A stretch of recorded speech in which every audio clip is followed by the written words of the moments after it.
Hello बच्चों, welcome to Sunil academy.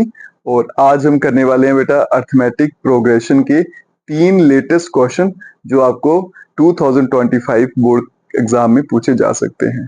ठीक है, तो चलिए बेटा तीनों क्वेश्चन आपके सामने हैं, एक एक करके सॉल्व करते हैं। पहला क्वेश्चन कौन सा पूछ सकते हैं आपसे कि लास्ट से कोई भी टर्म फाइंड करनी है एपी की। तो क्या करेंगे बेटा, फॉर्मूले से भी इसको सॉल्व करते हैं, लेकिन फॉर्मूले से भी जरूरत नहीं है। जब भी लास्ट से फाइंड करना है तो आपने एपी को एंड से लिखना शुरू कर देना। 62 फिर 1 फिर क्या आएगा 4 7 और 10। फर्स्ट टर्म कितनी आ गई बेटा 62 और डिफरेंस देखेंगे 7 माइनस 4 तो कितना हो जाएगा 3। क्या फाइंड करना था 20th टर्म मतलब T20। क्या फॉर्मूला होता है a प्लस एन माइनस 1 और d। वैल्यू डालेंगे, a की वैल्यू 62 प्लस n कितना है 20, 20 माइनस 1 19 और डिफरेंस d कितना था बेटा 3। ये बन जाएगा बेटा 62, 19 टू 3 करेंगे तो 57 हो जाएगा। ऐड करेंगे 7 प्लस 2 9, 6 और 5 119 आपका आंसर है। अब चलते हैं क्वेश्चन नंबर 2 जो एग्जाम में पूछ सकते हैं बेटा।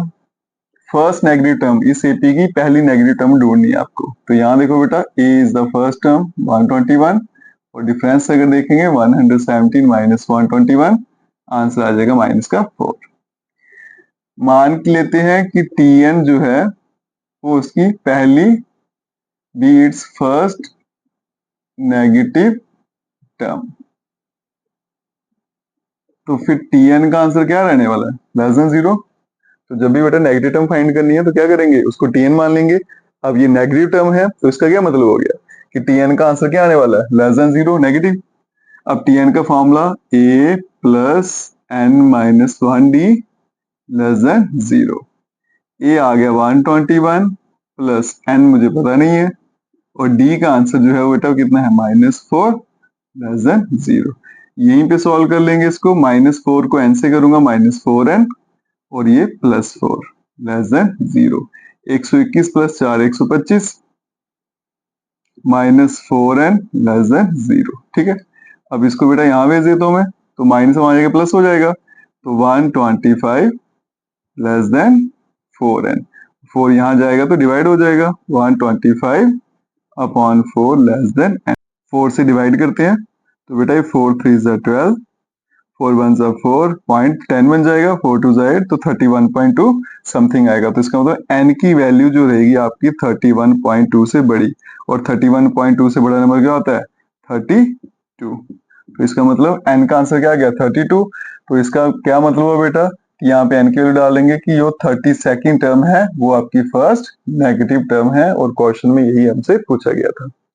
चलिए अब चलते हैं बेटा क्वेश्चन नंबर 3 पे। Find the middle term. तो इसमें क्या पूछा गया मिडिल टर्म, और ये इंपॉर्टेंट है, ये लेटेस्ट क्वेश्चन है जो आपको पूछा जा सकता है बोर्ड एग्जाम में।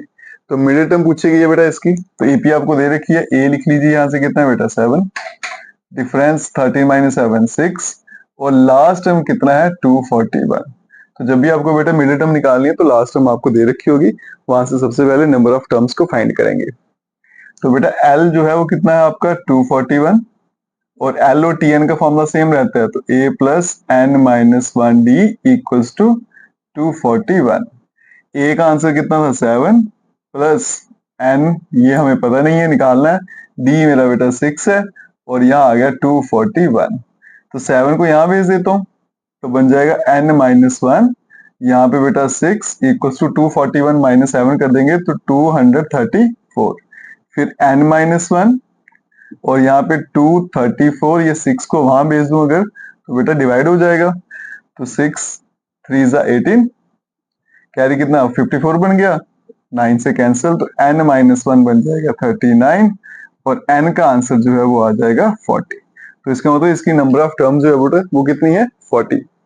अगर तो नंबर ऑफ टर्म इवन है, 40 मतलब इवन, या तो इवन हो सकती है या ऑड हो सकती है। ठीक है, तो अगर बेटा ऑड है फिर तो आपका एक ही आंसर आता है मिडिल टर्म का, अगर इवन है तो फिर आपके दो आंसर आते हैं। तो वो देखेंगे कैसे निकालेंगे। अब लिखेंगे यहाँ पे n इक्वल्स टू 40 जो है बेटा वो इवन है, तो यहाँ पे दो मिडिल टर्म होंगी, there are two middle terms. ठीक है जी, कौन कौन सी रहेगी, क्या फॉर्मूला रहेगा, एक होगी n/2 और दूसरी रहेगी आपकी n/2 प्लस 1। ठीक है जी। तो n की वैल्यू 40 है बेटा, तो पहली क्या बन जाएगी 40/2 और दूसरी आ जाएगी 40/2 प्लस 1। तो 40/2 कितना होगा 20 और दूसरी बन जाएगी आपकी 21। तो इसका मतलब इसकी दो मिनट टर्म है, कौन कौन सी 20 और 21। तो आपको T20 भी फाइंड करना है और T21 भी, और आपका आंसर आ जाएगा। ठीक है। अगर तो बेटा ऑड होता तो सीधा क्या बनना था आपका, उसके लिए क्या करना है आपने, ऑड के लिए भी लिख देता हूँ बेटा। अगर ऑड है तो आपकी जो मिडिल टर्म रहेगी वो क्या बन जाएगी n+1 डिवाइडेड बाय 2। ये फॉर्मूला लगाइएगा और आपका जो भी नंबर आएगा वही टर्म आपको फाइंड करनी है। और ये वाला क्वेश्चन जो है बेटा वो आपके लिए होमवर्क है और इसका आंसर कमेंट करिएगा। ये तीनों क्वेश्चन बेटा एग्जाम के लिए बड़े इंपॉर्टेंट है, स्पेशली 2025 के बोर्ड एग्जाम के लिए। बाकी चैनल को लाइक, सब्सक्राइब, शेयर, कमेंट जरूर करें। Best of luck.